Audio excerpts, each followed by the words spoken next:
Drones இந்த ட்ரோன்கள் பலூன்கள் மூலியமா வந்து பாத்தீங்கன்னா பறக்குது, சோதனை பண்ணி பாக்குறாங்க அப்படிங்கிற சொன்னோம் இல்லையா? அப்படியே ரஷ்யாக்குள்ளயும் விட்டு சோதனை பண்ணிடலாம் அப்படிங்கிறதோட உக்ரைன் தரப்புல இருந்து வந்து பண்ண ட்ரை பண்ணிக்கிறாங்க. நம்ம சேனல்ல ஒரு வாரம் இருக்கும்னு நினைக்கிறேன். இது போல விஷயங்கள் உக்ரைன்ல டெஸ்ட் பண்ணிட்டு இருக்காங்க. இந்த பலூன்ஸ் இருக்கிறதுனால என்ன ஆகுதுன்னா, பலூன்கள்ல ட்ரோனை கட்டி உக்ரைன் வந்து ரஷ்யாவுக்குள்ள அனுப்பிச்சு விட்டாங்க அப்படின்னா அது பாட்டுக்கு பறந்து போயிட்டே இருக்கும். ஸோ ஒரு கட்டத்துக்கு மேல அதுவும் உயரமா பறந்து போயிட்டு இருக்கறனால இந்த ட்ரோன்கள்லாம் அவ்வளோ சீக்கிரத்துல டவுன் பண்றது கஷ்டம். ரெண்டாவது பலூன்கள் அப்படிங்கும்போது ரேடார்ஸ்ல அந்த அளவுக்கு தென்படுமா அப்படிங்கறது ஒரு விஷயம் தான். இது ஒரு கேள்விதான். ஏன்னா நிறைய பிளைண்ட் ஸ்பாட்ஸ் எல்லாம் இருக்கு ரஷ்யாக்குள்ள. எல்லா நாடுகளுக்குமே இருக்கிற ஒரு விஷயம் தான். ஸோ அந்த பிளைண்ட் ஸ்பாட்ஸ் எல்லாம் யூஸ் பண்ணி, ஏன்னா அதிகமான ட்ரோன்கள் உக்ரைன் அனுப்புறாங்க. எந்தெந்த இடத்துல எல்லாம் ஏர் டிஃபென்ஸ் சிஸ்டம் இருக்கு, எந்தெந்த இடத்துல எல்லாம் கவர் இல்ல, எந்த இடத்துல இன்டர்செப்ட் பண்றாங்கன்ற பல்வேறு விஷயங்களை மேப் பண்ணியிருப்பாங்க உக்ரைன். ஸோ அப்படி செய்யும் போது இது போல ட்ரோன்கள் பறக்குது அப்படின்னா மேலும் பலூன்கள் மேல பறக்குது அப்படின்னா மேலும் ரஷ்யால இருக்கக்கூடிய வீக் ஸ்பாட்ஸை வந்து பார்த்தீங்கன்னா மேப் பண்றதுக்கு ரொம்ப அதிக அளவுல உக்ரைனுக்கு உபயோகமா இருக்கு. இப்ப இது இங்க பேச்சு கிடையாது. இந்த பலூன்கள்ல ட்ரோன்களை கட்டி அனுப்புறாங்க. இதுல என்ன ஒரு பெனிஃபிட்னா, இந்த ட்ரோன்கள்ல பேட்டரி கம்மியாகவும் வெடிமருந்து அதிகமாகவும் இருக்கும். ஏன்னா இந்த ட்ரோன்கள் பேட்டரி யூஸ் பண்றது கிடையாது இல்லையா? பலூன் மூலியமா பறந்து போயிருது. எந்த இடத்துக்கு போகணுமோ அது வரைக்கும் போனதுக்கு அப்புறமா அந்த பலூன்ல இருந்து இந்த ட்ரோன் டிஸ்கனெக்ட் ஆகும்போது ட்ரோன் ஆக்டிவேட் ஆச்சுன்னா போதும். ஸோ அதனால ஷார்ட் டிஸ்டன்ஸ்ல இந்த ட்ரோன்களுக்கு வந்து பேட்டரி சப்போர்ட் இருந்ததுன்னா போதும். அதனால கம்மியான பேட்டரி, ஸோ பேட்டரியோட வெயிட் வந்து ரொம்ப அதிகமா இருக்கும். ஸோ பேட்டரியோட வெயிட் கம்மியா இருக்கும். ஸோ பேலோடு அதிகமா இருக்கிறதுனால இழப்புகளை ஈஸியா ஏற்படுத்திடலாம். இந்த ட்ரோன்கள் இந்த பலூன்ல இருக்கிறதுனால அந்த தாக்கக்கூடிய ஏரியாவுக்கு போனதுக்கு அப்புறம் தான் கழட்டி விடுது. ஸோ அப்படி கழட்டி விடும் போது இன்டர்செப்ஷன் ரேட்டும் ரொம்ப கம்மியா இருக்கும். ஏன்னா டக்குன்னு நடக்கிறதுனால ரியாக்ஷன் ரேட் ரொம்ப கம்மியா இருக்கும். ஸோ இப்போ இது போல பலூன்களை வந்து பாத்தீங்கன்னா ஸ்பீட் எலக்ட்ரிக் ட்ரோன்ஸ் அப்படிங்கிறத சொல்லுவாங்க. High speed electric drones. So இந்த ட்ரோன்களை வந்து பாத்தீங்கன்னா இப்போ புதுசா இந்த செவஸ்டோபோல் பகுதி, இந்த போல பகுதிகள்லாம் யூஸ் பண்ணி அட்டாக் பண்றாங்க. அட் த சேம் டைம் கிரீமியாவிலையும் இதை யூஸ் பண்ணி அட்டாக் பண்ணியிருந்துருக்கிறாங்க. இந்த பலூன்லாம் வந்து பாத்தீங்கன்னா 5000-7000 மீட்டர் உயரத்துல வந்து பாத்தீங்கன்னா பறக்கும். ஸோ இதெல்லாம் வந்து பாத்தீங்கன்னா இதோட பெனிஃபிட்டா இருக்கு. ஸோ இந்த காமிகாசி ட்ரோன்கள் எந்த அளவுக்கு ரஷ்யாவுக்கு பிரச்சனைக்குரிய விஷயமா இருக்க போது மாறப்போகுது அப்படிங்கிறது பார்க்கலாம். இது இன்டர்செப்ட் பண்ணது கொஞ்சம் சிக்கல் தான். ஏன்னா இந்த பலூன்லாம் சுட்டாலும் ரொம்ப ஸ்லோவா தான் வந்து பாத்தீங்கன்னா கீழே இறங்கும். ஸோ இலக்க போய் அடிக்கும் அப்படிங்கறதுல மாற்று கருத்துல இந்த ரஷ்யா பிரச்சனை, ரஷ்யா அமெரிக்காலாம் வந்து பண்ண அந்த டைம்ல அமெரிக்காவை பார்த்து நகைச்சுவை பண்ணிட்டு இருந்தாங்க ரஷ்யா. சீனா வந்து பாத்தீங்கன்னா இது போல பலூன் அனுப்பி விட்டுறாங்க, வெதர் பலூன்னு சொல்லிட்டு. அந்த வெதர் பலூன் அமெரிக்கா மேல போயிருது. அமெரிக்கா அந்த பலூனை சுட்டு வீழ்த்துறதுக்கு ஏகப்பட்ட விஷயங்கள் வந்து உலகமே பார்த்து சிரிச்சுட்டு இருந்தது. அந்த பலூனை சுட்டு வீழ்த்துறதுக்கு ரொம்ப கஷ்டப்பட்டாங்க அமெரிக்கா அப்படிங்கிறது போல. ஸோ இதுதான் யதார்த்தமான உண்மை. ரஷ்யா வந்து பாருங்க இதை டவுன் பண்ண முடியும் அவங்களால. பட் ஆனா அது ரொம்ப ஸ்லோவா தான் கீழே இறங்கும் அந்த பலூன். இதெல்லாமே இதுல இருக்கக்கூடிய பிரச்சனை எப்படி ஓவர் கம் பண்ணி வராங்கன்னு பார்க்கலாம். ஸோ உக்ரைன் அட்டாக்குக்கான புது புது வழியில இருக்கக்கூடிய பலூன் இது போல விஷயங்கள் ஆயுதங்களை ரெடி பண்ணாலும் உக்ரைனோட தெற்கு டெரிட்டோரியல் டிஃபென்ஸ் ஃபோர்ஸ் இருப்பாங்க இல்லையா, அவங்க ஒடசாவை பதப்படுத்த ஆரம்பிச்சிருக்காங்க. சர்க்குலார் டிஃபென்ஸ், அதாவது சுத்தி வர நம்ம ஒரு பகுதியில இருக்கோம்னா கோட்டையா, இந்த ஒடசா அப்படிங்கிறது வந்து பாத்தீங்கன்னா அதான் கோட்டையா மாத்துற மாதிரி சுத்தி வர வந்து பாத்தீங்கன்னா பல முனையில இருந்து தாக்குதல் பண்ணாலும் தற்காத்துக்கிறதுக்காக வந்து பாத்தீங்கன்னா இந்த ஒடசா பகுதியை தயார் பண்ணிக்கிட்டு இருக்காங்க. சர்க்குலர் டிஃபென்ஸ் இது மட்டும் கிடையாது. ஏன்னா ஒடசாவை கிரீமியால இருந்து அட்டாக் பண்ணலாம், இல்ல ரஷ்யா ஒரு அஃபென்சிவ் ஆபரேஷன் பண்றாங்கன்னா ஒடசா போறதுக்கு அதிகப்படியான வாய்ப்பு இருக்கு. அது மட்டும் கிடையாது, ஜாப்ரோசியா அப்புறம் டின்ப்ரோ பெட்ரோவிஸ்க், இது எல்லாமே 99% ஆஃப் த சிட்டிஸை வந்து பாத்தீங்கன்னா உக்ரைன் சர்க்குலர் டிஃபென்ஸ்ல வந்து பாத்தீங்கன்னா ரெடி பண்ணிக்கிட்டு இருக்காங்க.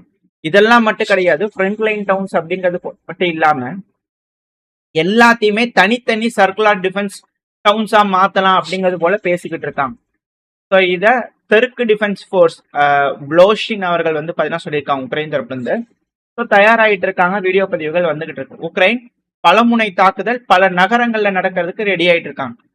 ஏன்னா ரஷ்யா அதிகப்படியான வீரர்களை களத்துல களமிறக்கி விடுறதுக்கு வாய்ப்பு இருக்கு. நம்ம இதுக்கு முன்னாடி கணக்கு சொல்லிட்டு இருப்போம், 7 லட்சம் வீரர்கள் 14 லட்சம் வீரர்கள்னு சொல்லிட்டு. குறைஞ்சது 18 லட்சம் வீரர்கள் வரைக்குமாச்சும் சண்டையிடலாம். பெலரூஸோட வீரர்கள், ரஷ்யாவோட வீரர்கள், சீட்டாவோட வீரர்கள் இவங்கெல்லாம் களமிறக்கிறதுக்கு வாய்ப்புகள் இருக்கு அப்படிங்கலாம் சொல்றாங்க.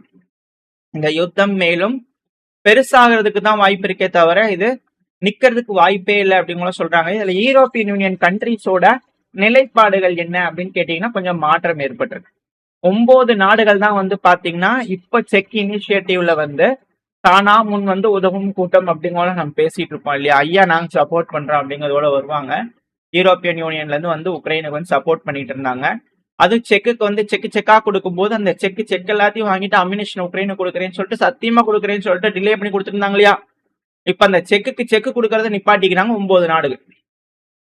ஸோ கரண்டா ஆப்ரேட்டிவா இருக்கிறதுல வந்து பாத்தீங்கன்னா வெறும் 9 நாடுகள் தான் ஆயுதத்துக்கு பணம் கொடுத்துட்டு இருக்காங்க. அதாவது ஆர்ட்லரிஸ் வந்து பாத்தீங்கன்னா செய்யறது. ஸோ 50% கூட வந்து பாத்தீங்கன்னா உக்ரைனுக்கு போகக்கூடிய அந்த லார்ஜ் கேலிபர் அம்யூனிஷன் சொல்லுவாங்க இல்லையா, ஆர்ட்லரி அம்யூனிஷன்ஸ்.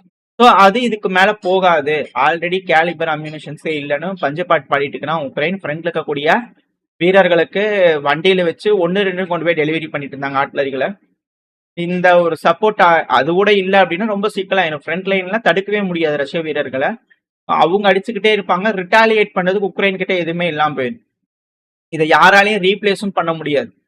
அமெரிக்கா பெருமளவுல உதவி பண்றதா சொன்னி இப்ப PRULன்னு சொல்லிட்டு அது ஒரு ஃபார்ம் ஓபன் பண்ணி அமெரிக்கா கிட்ட எல்லா யூரோப்பியன் நாடுகளும் பணம் கொடுத்தாங்கன்னா அவங்க உதவுவாங்க அப்படிங்கிற பண்ணிட்டு இருந்தாங்க.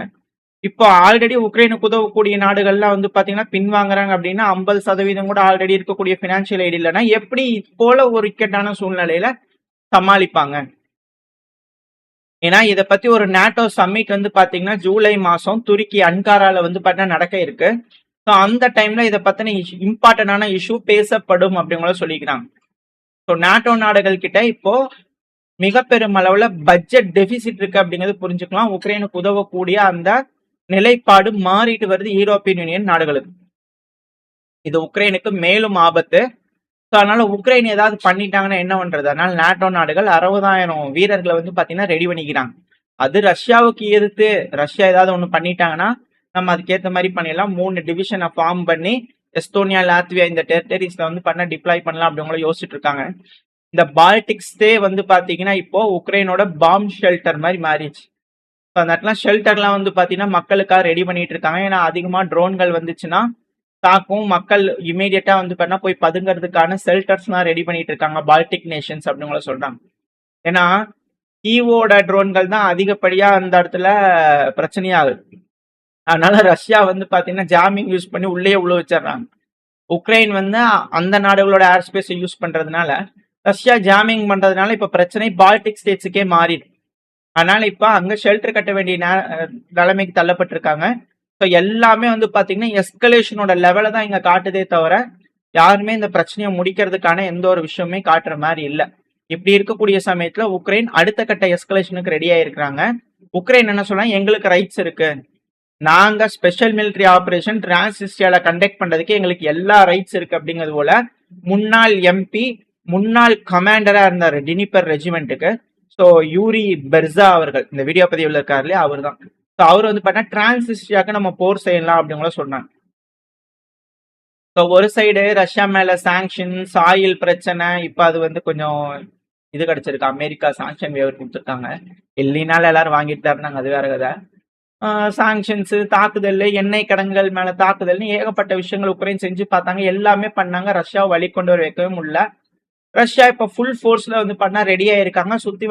சுத்தி வளைச்சு ஒரு பெரும் தாக்குதல் செய்யறதுக்கு ரெடி ஆயிருக்காங்க. ஹெவியான அட்டாக், சிஸ்டமேட்டிக்கான அட்டாக், கண்டினியூஸான அட்டாக் இதுக்கு மேல உக்ரைன் மேல இருக்கும். அது உக்ரைனோட கேபிட்டலான கீவ் மேல இருக்கும்னு இருக்காங்க. ஸோ பல பகுதிகளையும் ரஷ்யா அட்டாக் பண்றதுக்கு ரெடியா இருக்காங்க. இந்த நேரத்துல யூரோப்பியன் யூனியன் டிஃபென்ஸை ரெடி பண்ணிட்டு அஃபென்ஸுக்கும் ரெடி ஆயிட்டு இருக்காங்க.